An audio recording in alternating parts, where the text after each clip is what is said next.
Here, this needs to be either bolted or spot welded back. And we'll just show that it's working.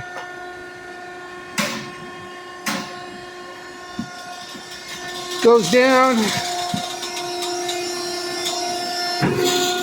switches directions, and lifts up the gate. Okay, so the switch here, that's functional. Way down, the power is on. I've simulated the door being open. The machine's full of material, so I can't do that, but I've unplugged the blue wire from IJ to simulate the main chamber door being open, and it does go up.